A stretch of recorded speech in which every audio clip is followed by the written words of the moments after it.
2024 সালের 5ই জুন মহাকাশের উদ্দেশ্যে রওনা দিয়েছিল সুনিতা উইলিয়ামস। 8 দিন থাকার কথা ছিল আন্তর্জাতিক মহাকাশ কেন্দ্রে, কিন্তু বিভিন্ন জটিলতার জেরে 9 মাস থাকার পর পৃথিবীতে নামলেন সুনিতা এবং তার সহ নভশ্চর বুচ উইলমোর। 9 মাস পর ধরিত্রী ছোঁয়া পেলেন সুনিতা উইলিয়ামস।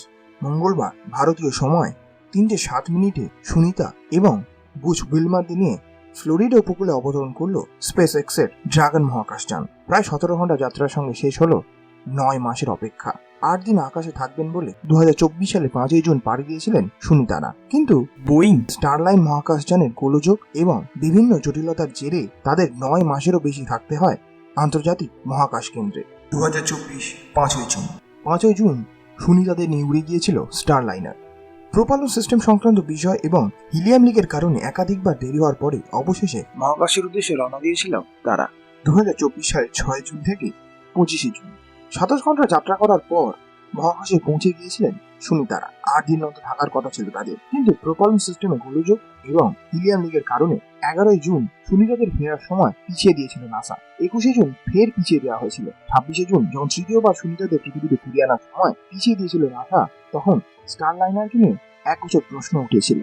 2024 সালের 21 জুলাই আন্তর্জাতিক মহাকাশ কেন্দ্রে 45 দিন কাটিয়ে ফেলেছেন সুনিতা এবং বুচ, অর্থাৎ স্টারলাইনারকে সর্বোচ্চ যতদিন থাকার অনুমোদন দেওয়া হয়েছিল সেটা ছুঁয়ে ফেলেছিল।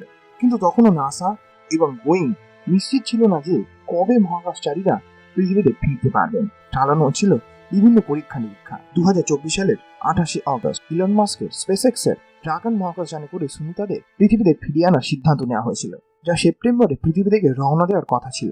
যে মহাকাশযানে ফেরার কথা ছিল 2025 সালের ফেব্রুয়ারিতে। 2024 সালের 6 সেপ্টেম্বর সুরক্ষিতভাবে নিউ মেক্সিকো অবতরণ করেছিল সুনিতাদের নিয়ে যাওয়া মহাকাশযান স্টারলাইনার। তবে ফেরার সময় সুনিতারা তাতে ছিলেন না, কারণ মহাকাশচারীদের নিয়ে ফেরার সময় যে সুরক্ষা প্রোটোকলের প্রয়োজন হয় সেটি স্টারলাইনার মহাকাশযানে ছিল না। 2024 29 সেপ্টেম্বর ওই মহাকাশচারীকে নিয়ে উড়ে গিয়েছিল নাসার ক্রিউ 9 মিশন। তাতে 4 জন মহাকাশচারীর জন্য জায়গা ছিল। সুনিতা এবং বুচকে ফিরিয়ে আনার জন্য 2টি আসন ফাঁকা রাখা হয়েছিল। 2025 12 মার্চ থেকে 16 মার্চ 14 মার্চ উৎক্ষেপণ করা হয় ক্রিউ 10। 16 মার্চ আন্তর্জাতিক মহাকাশ স্টেশনে পৌঁছয় ক্রিউ 10।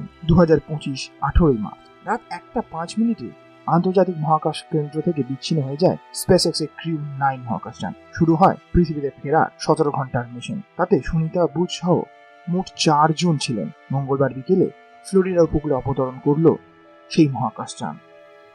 আমরা দ্য লাইফ অফ হিস্ট্রি কুর্নিশ জানাই সুনিতা উইলিয়ামস এবং তার সহকারী বুচ উইলমোরকে তাদের মনোবলের জন্য। এবং আরেকটা মানুষকে কুর্নিশ না জানালেই নয়, তিনি হলেন ইলন মাস্ক। তিনি যখন তার কোম্পানি স্পেস এক্স শুরু করার জন্য নাসার কাছে তহবিল সংগ্রহ করতে গিয়েছিলেন, তখন নাসা তাকে তাচ্ছিল্য করে বলেছিল যে একটা প্রাইভেট মহাকাশ গবেষণা সংস্থা চালানো খুব ছোট কাজ নয়, এবং তারা এও বলেছিল যে ইলন সেটা করতে পারবে না। কিন্তু ইলন মাস্ক সেটি করে দেখিয়েছেন। তিনি তৈরি করেছেন স্পেস এক্সের এম্পায়ার এবং এতটাই বড় করেছেন যে আজ নাসাও তার শরণাপন্ন হতে বাধ্য। আবারও টিম লাইফ অফ হিস্ট্রি কুর্নিশ জানাচ্ছে সুনিতা উইলিয়ামস, বুচ মোর এবং ইলন মাস্ককে